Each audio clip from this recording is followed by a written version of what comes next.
তাকওয়াকারী দক্ষিণপাড়া জামে মসজিদের সর্বস্তরের সম্মানিত মুসলিম ভাইয়েরা, আমরা সর্বপ্রথম আমাদের মহান মালিক আল্লাহ তাআলার দরবারে শুকরিয়া জ্ঞাপন করতেছি, যে মহান মালিক আল্লাহ তাআলা আমাদেরকে বরকতময় মাস, হজ্জের মাস, জিলহজ মাসের জুমআর নামাজ আদায় করার জন্য আল্লাহ তাআলার ঘর মসজিদে নিয়ে আসছেন। এজন্য আল্লাহ তাআলার দরবারে শুকরিয়া জ্ঞাপন করে সকলেই বলেন আলহামদুলিল্লাহ। রব্বানা লাকাল হামদ ইয়া রাব্বি লাকাল হামদু লাকাশ শুকরু কামা ইয়ানবাগি লিজালালি ওয়াজহিক ওয়া আযীমি সুলতানিক। সম্মানিত মুসলিম ভাইয়েরা, আজকে পবিত্র জিলহজ মাসের দ্বিতীয় জুমআ, দ্বিতীয় সপ্তাহ। জিলহজ মাসে মুসলমানদের জন্য দুইটা গুরুত্বপূর্ণ আমল। এক নম্বর, জিলহজ মাসের 10 তারিখে মুসলমানদের জন্য ওয়াজিব হচ্ছে, আল্লাহ তাআলা যাদেরকে তৌফিক দিয়েছেন, যাদের সামর্থ্য আছে, তাদের জন্য কুরবানি করা। জিলহজ মাসের আরেকটি আমল হইল, এই জিলহজ মাসে যাদেরকে আল্লাহ তাআলা তৌফিক দিয়েছেন, যাদের তৌফিক আছে, তাদের উপর এই জিলহজ মাসেই আল্লাহ তাআলার ঘর বাইতুল্লাহ জিয়ারত করা, হজ করা। তো মোহতারাম হাজিরিন, এই জিলহজ মাস হজ্জের মাস। এই জিলহজ মাস হজ্জের মাসে আমরা উপস্থিত হয়েছি। তো আল্লাহ তাআলা অনেকেই তৌফিক দিয়েছেন যারা হজ্জে গিয়েছেন, আবার আমাদের অনেকেই আমরা হজ্জে যাইতে পারি নাই। এজন্য আমরা সকলেই আল্লাহ তাআলার দরবারে দোয়া করব, আল্লাহ তাআলা যেন কি বেশি বেশি করে আল্লাহ তাআলার দরবারে দোয়া করব, আল্লাহ তাআলা যেন আমাদেরকেও কি হজ করার তৌফিক দান করে। কেন? হজ তো হইল একজন মুসলমানদের জন্য মনের বড় একটা আকাঙ্ক্ষা, বাইতুল্লাহ আল্লাহ তাআলার ঘর জিয়ারত করা এবং আমাদের প্রিয় নবী সাল্লাল্লাহু আলাইহি ওয়াসাল্লামের রওজা মুবারক জিয়ারত করা। একজন মুসলমানের সবচাইতে মনের বড় আকাঙ্ক্ষা হইল কি হজ করা। কথা বলে ঠিক নেবে ঠিক। তো মুহতারাম হাজিরিন, হজ যদি আমরা করতে পারি, আল্লাহ তাআলা যদি আমাদেরকে হজ করার তৌফিক দেয়, যদিও আমরা দেখি যে আমাদের টাকা কমে গেছে, টাকা কমে যাবে, কিন্তু ব্যাপারটা এমন নয়। হজ করলে আল্লাহ তাআলা ধনী বানায় দেবে। সুবহানাল্লাহ। এজন্য আল্লাহ তাআলার কাছে কি করতে হবে? হজ করার তৌফিকের জন্য দোয়া করতে হবে। দোয়ার মধ্যে বলতে হবে যে আল্লাহ, তোমার ঘর, তোমার বাড়ি, তোমার ঘর বাইতুল্লাহ জিয়ারত করতে চাই, মনটা চায় তোমার ঘরের মেহমান হইতে। এই দোয়া আল্লাহ তাআলার কাছে বেশি বেশি করা। আমরা যদি একজন মুসলমান আরেকজন মুসলমানকে বলি যে ভাই, তোমার বাড়িতে তো বেড়াইতাম, যেতাম, বলতেছি, তোমার কাছে চাইতেছে তোমার বাড়িতে গিয়ে কি বেড়াইতাম, তখন ওই লোকের যদি বারবার একটা লোকের বলা হয় যে ভাই, তোমার বাড়িতে আমি বেড়াইতে চাই, তোমার বাড়িতে আমি যাইতে চাই, তখন কিন্তু অটোমেটিকলি ওই লোকটা 2 দিন বলার পরে বলবে যে আমার বাড়িতে মেহমান হইতে চায় সে, তাহলে তার একদিন দাওয়াত দিই। অনেক সময় কিন্তু এমন হয়। তো মুহতারাম হাজিরিন, আমরা যদি আল্লাহ তাআলার কাছে বারবার দোয়া করি যে আল্লাহ, আমি তো তোমার ঘরের মেহমান হইতে চাই, তোমার ঘরের মেহমান হইতে চাই, তাহলে হতে পারে আল্লাহ তাআলা অচিরেই কি আমাদেরকে আল্লাহ তাআলার ঘরের মেহমান বানায় দিবে। সুবহানাল্লাহ। এজন্য আমরা বেশি বেশি আল্লাহর কাছে আল্লাহর ঘর জিয়ারতের জন্য দোয়া চাই, দোয়া করব আমরা আল্লাহ তাআলার কাছে। তো জিলহজ মাসের আরেকটা গুরুত্বপূর্ণ আমল হইল কুরবানি করা। এই কুরবানি এবং হজ সহ যত আমল আমরা করি না কেন আমরা একমাত্র আল্লাহ তাআলাকে খুশি করার জন্য করতে হবে। এজন্য সকল আমল যেমন আমরা আল্লাহ তাআলাকে খুশি করার জন্য করি, ঠিক এমনই ভাবে কুরবানিও কাকে খুশি করার জন্য করতে হবে বলেন তো? আল্লাহ তাআলাকে খুশি করার জন্য কুরবানি করতে হবে। কিন্তু আমরা যে কুরবানি দেই, দেখা যায় বিশেষ করে আমরা যারা ইমাম সাহেব আছে আমরা শুনতে পাই অনেকেরই অনেক ধরনের নিয়ম থাকে। অনেকে বলে যে হুজুর এমনিতে মানুষ বেশি, যদি কুরবানি না দেই শরীক না হয় তাইলে মানুষ কি বলবে। আবার অনেকে বলে যে হুজুর এমনিতে মানুষ বেশি, শরীক এবার দুইটা হয়েছে, একটা বলে কিন্তু দেখা যায় মাথা খারাপ করবো, এই জন্য শরীক এবার বাইরে হয়েছি, দুইটা হয়েছি। আবার অনেকে বলে যে হুজুর এইবার আমরা দিলে যে গরু কিনছি বুঝতো অনেক গরু আশা করা যায়, গরুটা এইবার কিনা কি হয়েছে ভালো করছে। এই জন্য কুরবানির ক্ষেত্রে কিন্তু আমাদের অনেক ক্ষেত্রে আমাদের নিয়মটা কি হয়ে যায়, নষ্ট হয়ে যায়। এই জন্য মুহতারাম হাজিরিন, অন্যান্য আমলের মতো কুরবানি যে আমি আপনি দিব, কুরবানিটাও যেন একমাত্র আল্লাহ তাআলার জন্য কি হয়। কারণ আল্লাহ তাআলা বলেন লা ইয়ানালুল্লাহু লুহুমুহা ওয়ালা দিমাউহা ওয়ালাকিন ইয়ানালুহু তাকওয়া মিনকুম। আল্লাহ রাব্বুল আলামিন বলেন, ও আমার বান্দা বান্দীরা, তোমরা যে পশু আমি আল্লাহর রাস্তায় কুরবানি দাও, এই কুরবানির কোন পশু কোন রক্ত কোন কিছুই আমি আল্লাহর দরবারে পৌঁছে না। ওয়ালাকিন ইয়ানালুহু তাকওয়া মিনকুম, কিন্তু তোমরা যে তাকওয়া নিয়ে যে নিয়ত নিয়ে কুরবানি দাও, এই নিয়তটাই আমি আল্লাহর দরবারে পৌঁছে। সুবহানাল্লাহ। মুহতারাম হাজিরিন, গত সপ্তাহে বলেছিলাম যে আল্লাহ তাআলা আমাদের কাছ থেকে কুরবানি চান, কিন্তু কুরবানি আল্লাহ কি করেন না, নেন না। আল্লাহ চায় যে আমরা যেন আল্লাহর রাস্তায় একটা প্রাণী উৎসর্গ করে দেই। আল্লাহ তাআলা এই জিনিসটা চায়, কিন্তু আল্লাহ কি করেন না, কুরবানির যে জন্তুটা সরাসরি আল্লাহ তাআলা নেন না, আল্লাহ চান কুরবানি করি। এজন্য মুহতারাম হাজিরিন, আমরা অনেকেই হয়তো বা কুরবানির প্রায় সবাই কুরবানির পশু ক্রয় করে ফেলেছি। এজন্য এক নম্বর আমার কথা থাকবে যে আমরা অনেকে হয়তো একা কিনছেন, অন্য হয়তো 2-4 জন 5 জন মিল্লা ক্রয় করছেন। এই যাদেরকে শরীক নিয়ে কুরবানির পশু ক্রয় করা হয়েছে সকলকে নিয়ে একত্র করে আমরা এই নিয়ত যেন সবার ঠিক হয়ে যায়। কারণ দেখা গেল যে সবার নিয়ত ঠিক আছে, একজনের নিয়তের কারণে কুরবানি তো চলে গেল, নষ্ট হয়ে গেল। আর এজন্য আমরা শরীক যারা আছে যাদেরকে নিয়ে আমরা শরীক হয়েছি এদেরকে আমরা বলবো ইস্তেগফার করে আল্লাহ তাআলার জন্য, আল্লাহ তাআলাকে সন্তুষ্ট করার জন্য যেন আমরা কি করি, কুরবানি করি। তো কুরবানির বিধান কোরআনুল কারীমের মধ্যে আসছে। আল্লাহ তাআলা বলেন, ইন্না আ'তাইনাকাল কাউসার ফাসাল্লি লিরাব্বিকা ওয়ানহার। আল্লাহ তাআলা বলেন যে নামাজ পড়ো, তারপর কি করো, কুরবানি করো। এর দ্বারা বোঝা যায় যে আগে আমরা ঈদের নামাজ পড়ব, এরপর কি করব, কুরবানি করব। ঈদের নামাজের আগে যদি আমরা কুরবানি দিয়ে দেই তাহলে কি হবে না, কুরবানি হবে না। তো কুরবানি সংক্রান্ত জরুরি কয়েকটা মাসআলা আলোচনা করি।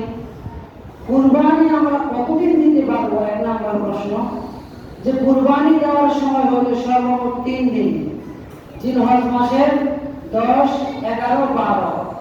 এই 3 দিনের ভিতরে যে কোন একদিনকে আমরা কুরবানির পশু জবাই করলে কি হবে, কুরবানি হয়ে যাবে। তবে উত্তম হইল কি প্রথম দিন কুরবানির পশু জবাই করা। এরপর আরেকটা প্রশ্ন হইল, আমরা অনেকেই কুরবানি মৃত ব্যক্তির পক্ষ থেকে আমরা কুরবানি দেই। মৃত ব্যক্তির পক্ষ থেকে কুরবানি দিলে কুরবানি আদায় হবে কিনা বা মৃত ব্যক্তি সওয়াব পাবে কিনা?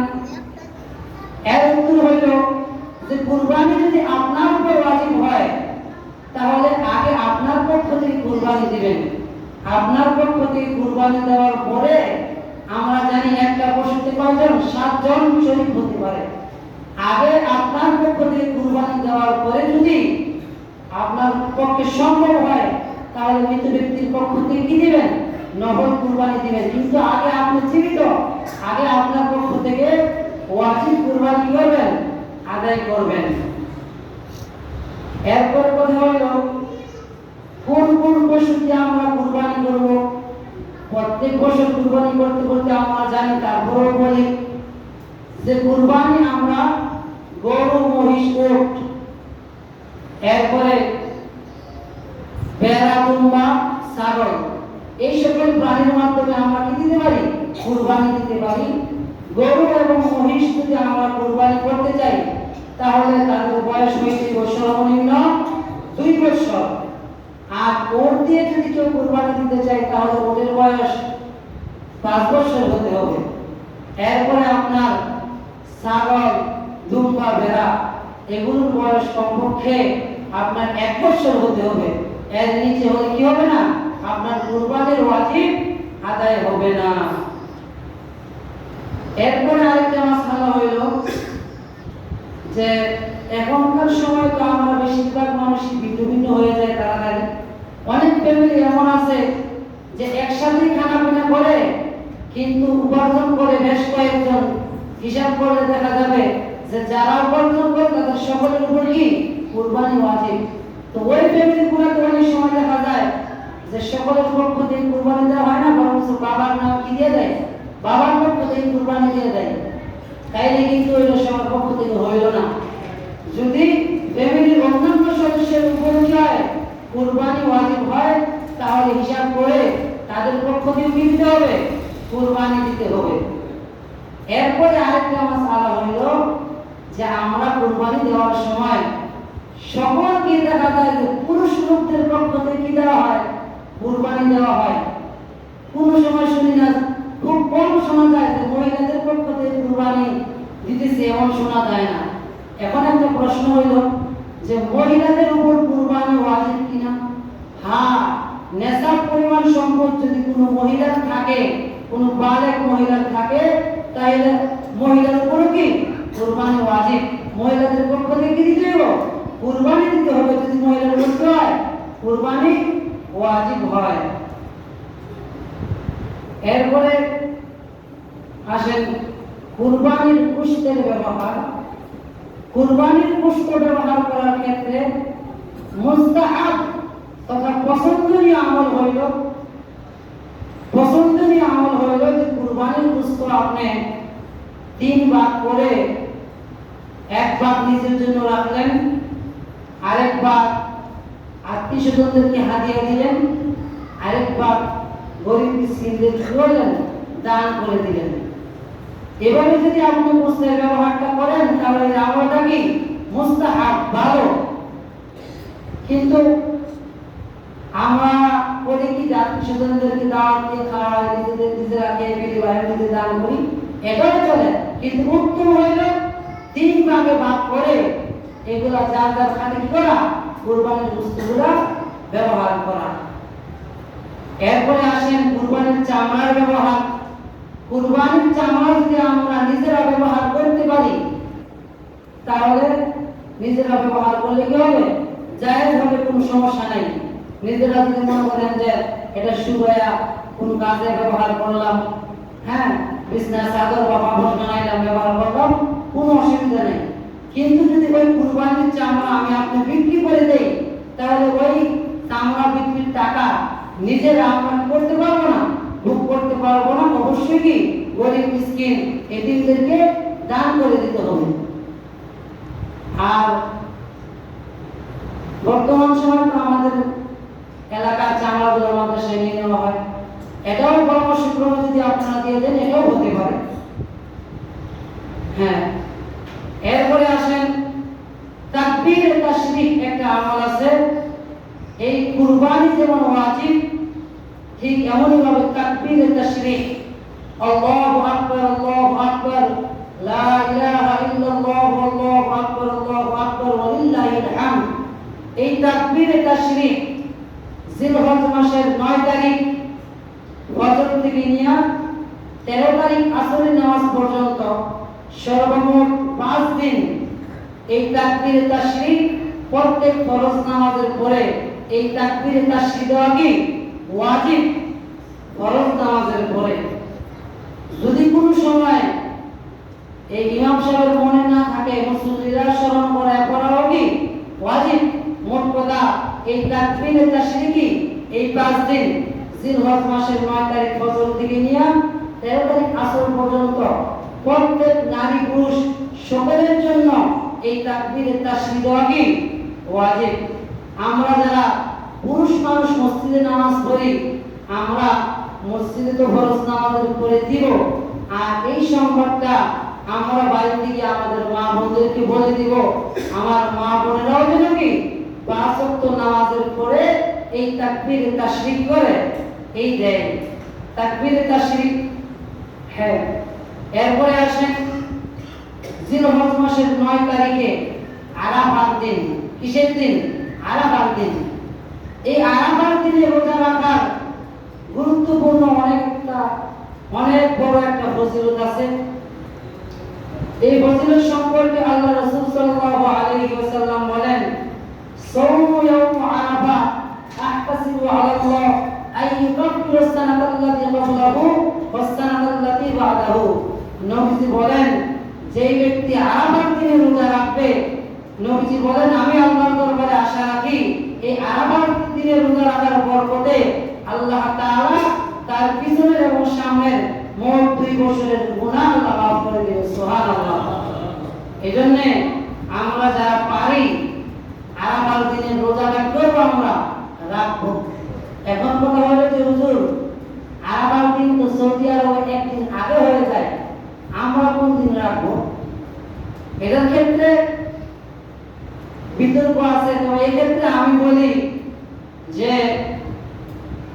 আমরা কিন্তু ঈদ করি আরব দেশের তুলনায় একদিন পরে 4 তারিখ 10 তারিখে ঈদ করি। 10 তারিখ হইলে আমরা কিন্তু তাদের সাথে মিলে কি করি না, ঈদটা করি না। আমরা 4 তারিখে করে 10 তারিখে ঈদ করি। সেই হিসাবে আমরা বাংলাদেশের মানুষ এই 9 তারিখ আমাদের 4 তারিখ হিসাব অনুযায়ী যে দিন পরে, অর্থাৎ আমাদের ঈদের আগের দিন কি আমাদের জন্য আরাফার দিন। এজন্য আমরা ঈদের আগের দিন কি রাখবো? আরাফার রোজা রাখবো।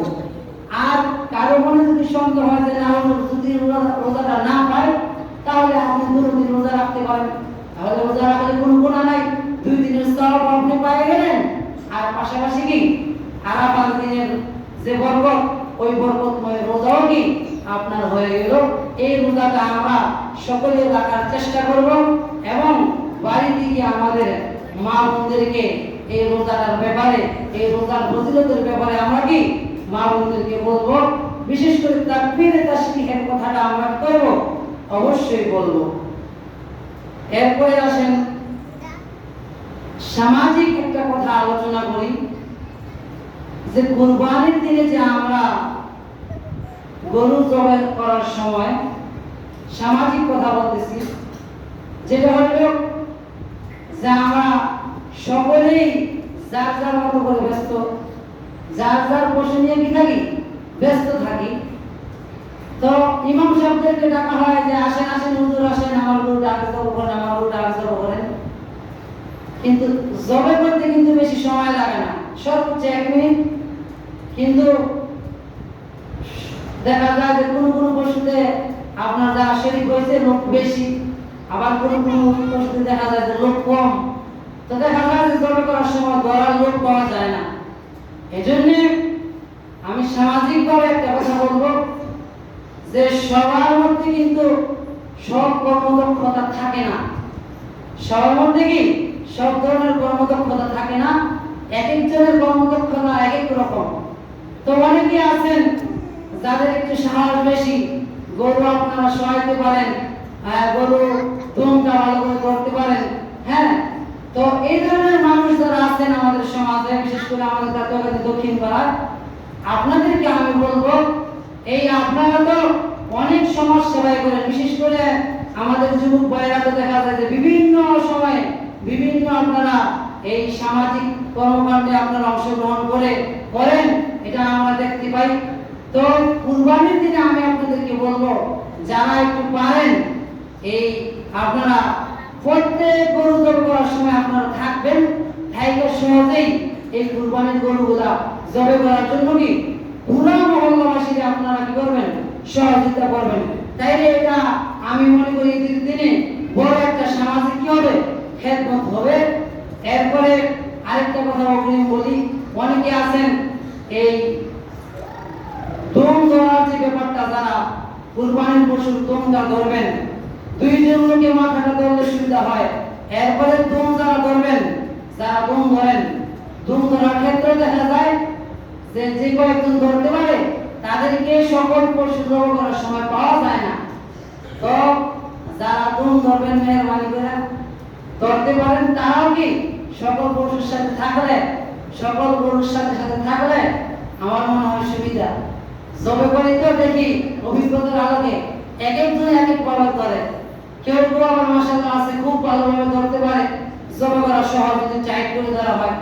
আবার অনেকে আছে জীবনে গরুর দুম ধরে অভ্যাস নাই, এমন ধরনের লোক যদি গরুর দুম ধরতে যায় তাহলে দেখা যায় গরুর গলার চামড়া কিন্তু অনেক ফস শরীরের তুলনায়, ঠিক না? গলাটা কিন্তু কি অনেক ফস।